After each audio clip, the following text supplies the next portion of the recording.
With Sonic Boom 2013 coming and going, there was quite a bit of new information revealed for Sonic Lost World, so we thought we'd rev up the old analysis machine to see what secrets all the latest low-quality footage might be hiding. And to do so, we've again enlisted the help of our very own Sonic expert, Derek Tails Bittner. Now please keep in mind that we won't be covering anything that we've talked about before in our past analysis, so be sure to check those out if you haven't already. You'll find links to them in the description below. And with that out of the way, let's get started. So one of the first things to come out of Sonic Boom was a trailer that showed off a brand new level in the Wii U version of Sonic Lost World. Based on what's shown here, it appears this one may center entirely around grinding, similar to Rail Canyon from Sonic Heroes. But this one appears to take place in some kind of industrial complex, with a track that also winds its way through several underwater sections. And like past Sonic games, it appears you'll be switching between side-scrolling 2D segments as well as 3D ones that allow you to hop between rails. Now interestingly, most of the rails appear to have your standard metallic appearance, but some of them, such as the 3 in this scene, or the one off to the right here, are green instead.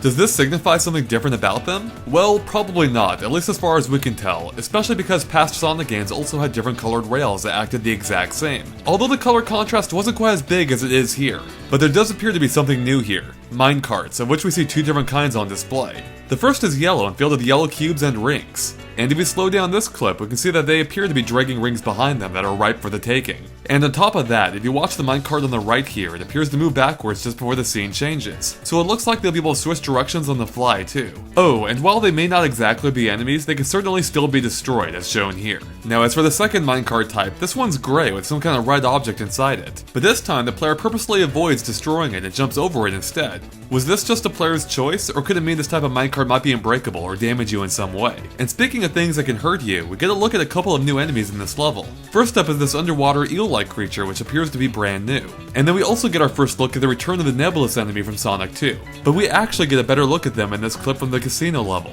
And they don't seem to have changed at all, acting pretty much the same as the bladed spinners. But those weren't the only new enemies we spotted. In an off-camera gameplay demo of the 3DS version of the game posted by YouTube channel Sky Sapphires, a player tries out the Frozen Factory level in which we can clearly see the return of the Penguinator from Sonic 3's Ice Cap Zone.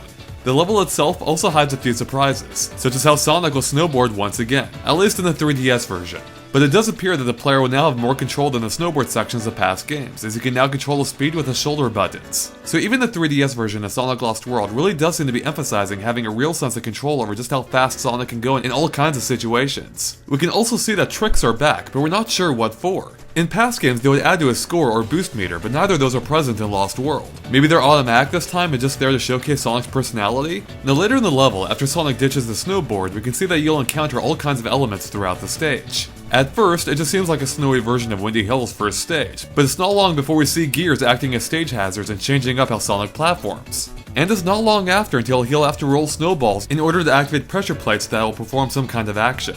Finally, we get a look at the 3DS exclusive Ivory Wisp, which grants Sonic the Ivory Lightning power. In the demo, we can see that it allows him to attract rings similar to how the lightning shield worked in Sonic 3.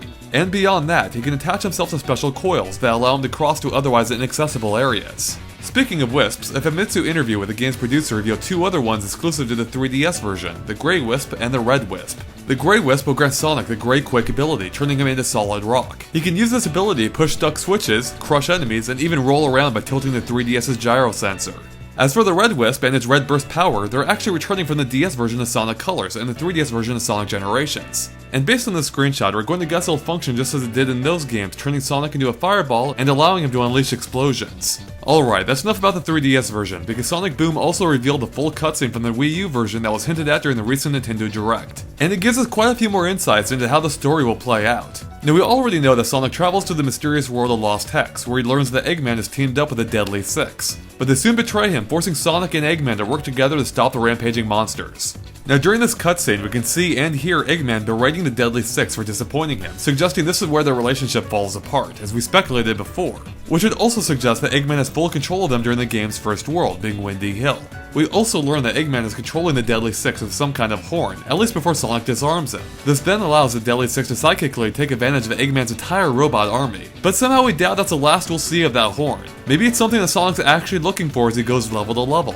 Now what else is interesting is that Eggman refers to the Deadly Six as Zeddy. This likely means that they aren't actually mutated wisps as we theorized before, but that doesn't rule out a connection to the Chaos Emeralds. But is it possible that more Zeddy exist? Or are the Deadly Six the last of their kind?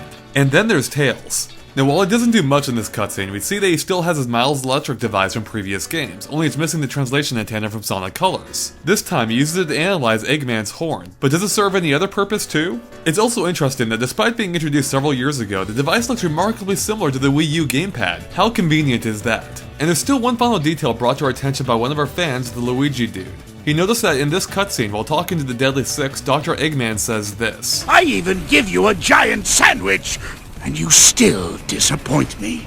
As it turns out, if we go back to the Sonic Lost World Colors trailer, we can see Zilmum eating what appears to be just such a sandwich. Now that's attention to detail. And with that, we're done covering everything we could dig up on Sonic Lost World. And like always, let us know if we missed anything by posting in the comments. If you liked our analysis, please make sure to like us on Facebook or follow us on Twitter at GameXplain. There are even super easy to click links in the description below. Thanks for watching, and make sure to keep an eye on GameXplain.com for more on Sonic Lost World and other things gaming too.